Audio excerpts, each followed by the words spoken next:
और मुझे ये इस बात की खुशी है कि मैं जब कुंडलियाँ छंद लिखता था, एक बार डॉक्टर साहब ने फ़ोन किया और मुझे गुरुदेव के बारे में बताया और फिर मैंने कुछ कुंडलियाँ भेजी तो उनमें जो सुधार और निखार आया तो उनकी कृपा बरसती रही और आज वो वहाँ मौजूद है। तो मैं जल्दी बोला अभी राम जी ने थोड़ी छोटी कविता हो, गांव का माहौल है, कविता चली गांव की ओर, तो एक छोटी सी कुंडलियाँ शुरू करता हूँ छंद से कि नीको लागे गांव में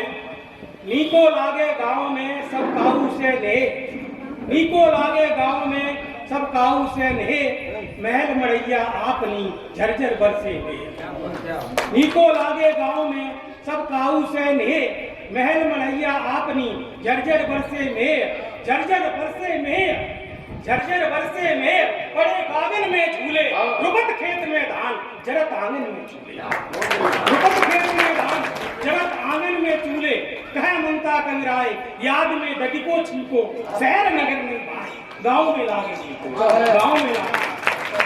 अब ये बसंत का ऋतु आ गया, तो कोपलें आ गई, पेड़ों में बसंत आ गया, तो याद आ गई सरसों फूली थी अभी तो बरसात की, तो सरसों फूली खेत में बोर गए सब आम, सरसों फूली खेत में बोर गए सब आम, पेड़ कोमल कोपले ऋतु बसंती धाम, ऋतु बसंती धाम, हवा ने खुशबू घोली, हवा ने खुशबू घोली, गाल भये सब लाल, गाँव में खेलत होली, गाँव में खेलत होली, है मनता कविराय, दिना बीत गए बरसों, रह रहे आती याद, खेत में फूली सरसों। तो ये गांव की थी, यहाँ की जो बताया चित्र मैंने मंचों पे देखा है, फौजियों के बारे में, सेनाओं के, पाकिस्तान के बारे में, कोई मोदी के बारे में, राहुल के बारे में, कविताओं का थोड़ा सा तो मुझे कभी लगता है बहुत आज बुलाया यहाँ पे दिगरौता की मिट्टी को, यहाँ के लोगों को फिर मैं नमन करता हूँ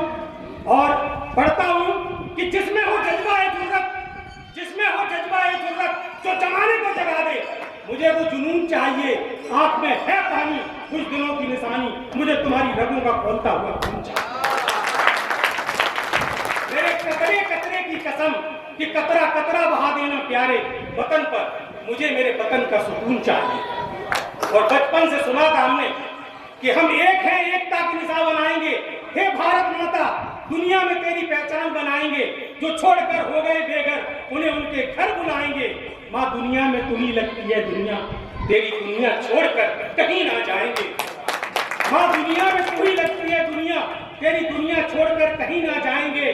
वीरता की लोरियां सुनी हमने पालने में, वीरता की लोरियां सुनी हमने पालने में, हम वीर हैं, वीरता का इतिहास रचाएंगे, माँ तुझे जरूरत पड़ी खून की तो हम खून की नदियां बहाएंगे, माँ तुझे जरूरत पड़ी खून की तो हम खून की नदियां बहाएंगे, और लड़ते लड़ते शहीद हो गए तो फिक्र मत करना मेरी माँ, तेरी गोद में बार बार आएंगे, तेरी गोद में। तो अब समय कम है, चलते हैं गांव की ओर। और एक आपको, मुझे तो कोई कविता वगैरह आती नहीं, गोवा छंद कुछ नहीं पता था, मैं तो सच बताऊं मुझे तो ऊपर से ऑर्डर दिया हमारे ब्रिगेड कैप्टन साहब ने कि हनुमंत साहब आपको एक कविता लिखनी है, कारगिल का युद्ध लगा हुआ है, ऐसी कविता लिखो जो तीनों सेनाओं को मनोबल मिले। तो मैं 3-4 दिन तो सोया नहीं, मुझे कविता कुछ मालूम ही कुछ कहाँ से कविता चलती, कैसे कविता, ऊपर से डंडा था, मेरी मजबूरी थी तो मैंने कविता लिखी। मैं कविता कुछ नहीं करता था, सच्चाई बता रहा हूँ। मैं एक कविता सुनाता था, वो तुकबंदी थी कि फौज में मौज है, 300 रुपया रोज, गुरु जी रहोगे तो टेंशन है, छोड़ोगे तो पेंशन है, सुबह शाम गश्ती है, पूरे दिन मस्ती है, बाहर से कैंटीन में हर चीज सस्ती है, अपना ही बाजार अपनी बस्ती है, फौजी बोले चुप कर, या फौजियों की हालत बस्ती है। तो इस कविता को सुन के हमारे ब्रिगेडियर साहब ने कहा कि कमांडोर साहब ने कहा नेवी के कि हनुमान सिंह साहब आप जो है कुछ कारगिल पे लिखो। तो चलिए गांव की ओर चलता हूँ, मैंने अपने ऊपर कुछ कविता लिखी, मैंने कहा थोड़ा नाम बदल दिया, लेके चलता हूँ अब गांव में, और बड़ी सरल भाषा में कि सूरज की पहली किरण का भोर था, सूरज की पहली किरण का भोर था, पूर्वाई हवा का जोर था, पूर्वाई हवा का जोर था, घनेरे बादलों में शांति का माहौल चारों ओर था। हाँ, जून की छुट्टियों में बच्चों का कुछ शोर था, जून की छुट्टियों में बच्चों का कुछ शोर था, नायक हरी सिंह का बूढ़ा बाप खेत में हल चला रहा था, उसका मासूम बेटा रेत में घर बना रहा था। उसका मासूम बेटा रेत में घर बना रहा था। लाडली बिटिया बहन ले गई थी खेत पर कलेवा। लाडली बहन ले गई थी खेत पर कलेवा। पत्नी कर रही थी बूढ़ी सास की सेवा। और हरी सिंह की बेटी स्कूल में जाने के लिए बना रही थी अपने बालों की चोटियां, और उनकी भाभी रसोई में बना रही थी हंस के रोटियां। उनकी भाभी रसोई में हंस के बना रही थी रोटियां। प्रकृति का स्वभाव था इतना अच्छा कि पालने में हंस रहा था हरी सिंह का 2 माह का बच्चा। ये गांव का ठीक सुबह के 8 बजे कुछ फौजियों ने गांव के समीप अपनी गाड़ियों को रोका। आवाज लगा के एक नौजवान ग्रामीण को टोका। देखी जब 2 फौज की गाड़ियां गांव के दौड़ पड़े। नर और नारियां छोड़ दिए खेत और खलियान, दौड़कर आ रहे थे खांसते हुए बूढ़े किसान। गांव की बंद हो गई हर दुकान, खाली पड़े थे मकान, खाली पड़े थे पानी के पनघट। गागरों से लग रहा था कुआं जैसे मातम का मरकट, और गाड़ियों के पास लग गया भीड़ का जमघट। देखते ही देखते भीड़ हो गई इकट्ठी। तब एक सीनियर फौजी ने उस गांव के अपने माथे से लगाई मिट्टी। पढ़कर पूछा नायक हरी सिंह का मकान। पढ़कर पूछा नायक हरी सिंह का मकान। ग्रामीणों के सुन्न हो गए कान।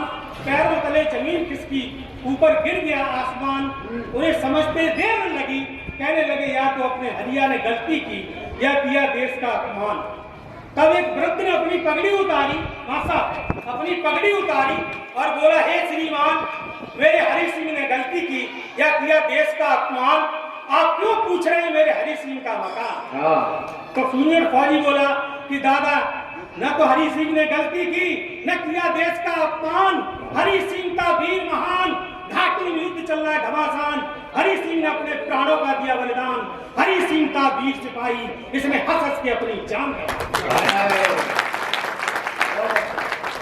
इतना सुनते ही रोने चीखने चिल्लाने की आवाज आई। देखा तो हरि सिंह की बूढ़ी मां ने छाती पीट कर दहाड़ लगाई। पत्नी ने माथा पटक के पछाड़ खाई। चूड़ियों के टुकड़े टुकड़े हो गए, सूनी हो गई कलाई। लगा काजल आंसुओं में बह गया बन के स्याही। सिसकती बहन पपकता भाई। हरि सिंह था गांव में बड़ा मनमौजी, आंसू रोक न सके वो साथ में आए फौजी। ग्रामीणों की बह रही थी अश्रुधारा। हरि सिंह था पूरे गांव में सबका प्यारा। उदासी के माहौल में उदास थे साधु सन्यासी महात्मा और संत। कविता लिखते समय लाख मर्तबा अपने आंसुओं को पी गया हनुमान। सांत्वना दे रहे थे गुरु और चेला, सांत्वना दे रहे थे गुरु और चेला, और तिरंगे में वो वीर लेटा था अकेला। सांत्वना दे रहे थे गुरु और चेला, तिरंगे में वो वीर लेटा था अकेला। तब अचानक हरि सिंह के ताऊ को सूचना मिली, वो बाहर गए थे। उन्हें सूचना मिली तो वो आए और उन्होंने देखा कैसा लगा झमेला। तुरंत गाड़ियों के ऊपर खड़े हो गए, अपना सीना तान। वह थे गांव के सरपंच, मुखिया और प्रधान। बोले गांव वालों मत करो आंसू बहाकर अपमान। बोले गांव वालों मत आंसू बहाकर मत करो हरि सिंह का अपमान। अपना बेटा मौत से नहीं मरा, वो तो वतन पे हो गया कुर्बान। इसकी कुर्बानी से इस गांव इस देश की मिट्टी हो गई महान। देश में बिकता पड़ी है आन, कारगिल में हम सब जाएंगे, बच्चे बूढ़े और जवान। ये तो एक हरि सिंह है, वतन को जरूरत पड़ी तो हजारों हरि सिंह को कर देंगे कुर्बान। ताऊ के सब जब सुने बयान तो शहीद की आत्मा की स्वर्ग में निकल गई मुस्कान। फिर निकला एक फौज, भीड़ से निकला एक फौज का जवान। सुनो सुनो मैं तुम्हें सुनाता हूँ लड़ाई का हवाला। सुनो सुनो मैं तुम्हें सुनाता हूँ लड़ाई का हवाला। अटूट है हमारे तीनों सेनाओं की लड़ियों की माला। जंग के मैदान में है हमारी जीत का बोलबाला। कोई भी आंसू नहीं बहाएगा इस गांव वाला। इतना सुनते ही ग्रामीणों की आंखों में जल गई जोश की ज्वाला। वीरता के नारों ने पाताल को भी जगा डाला। ग्रामीणों की बंद हो गई अश्रुधारा। लग गया हरि सिंह अमर रहे का नारा, अमर रहे का नारा। पिता का मन टूटा, भाई की खामोशी। पिता मिट्टी पूरे तरह था, जवान बेटे का बहुत बड़ा गम। माँ बेहोश हो रही थी, पत्नी बेहोश हो रही थी, सब रो रहे थे, लेकिन अब सब शांत हो गए। कविता दूसरी तरफ, पिता का मन टूटा, भाई की खामोशी, माँ की दर्द भरी चीखें न थी पत्नी की बेहोशी। और वो मातम पावन पर्व में बदला, हर ग्रामीण का मुखड़ा गर्म में बदला। और फिर कहा कि अंत में आई उस सही सपूत की माता। उत्तर भारत हो दक्षिण भारत हो, ये प्रथा है कि जब पार्थिव शरीर को ले आया जाता तो उनकी माता को बुलाया, हरि सिंह की, वो गंगा जल और बतासा और तुलसी दल और पिंड रख माँ को बुलाया। माँ ने क्या संदेश दिया, आपके मन तक ये बात उतरेगी। और ये माँ का बहुत बड़ा संदेश है कि अंत में आई वो सही सपूत की माता, अंत में आई वो सही सपूत की माता। चूम लिया अपने लाडले बेटे का माथा और अपनी बाहों में समेटा। बोले तुझे कब से जगा रही, तू गहरी नींद में लेटा।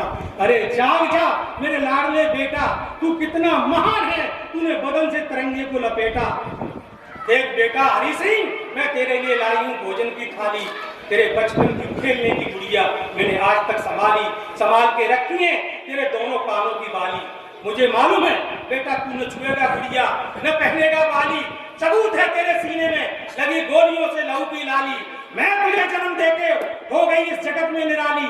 मैं जानती हूँ कि मेरे लाल ने की है देश की रखवाली। एक बार नहीं बेटा 84 लाख बार जन्म लेना तेरे जैसे महान सपूत के लिए। माँ की कोख है, माँ की कोख।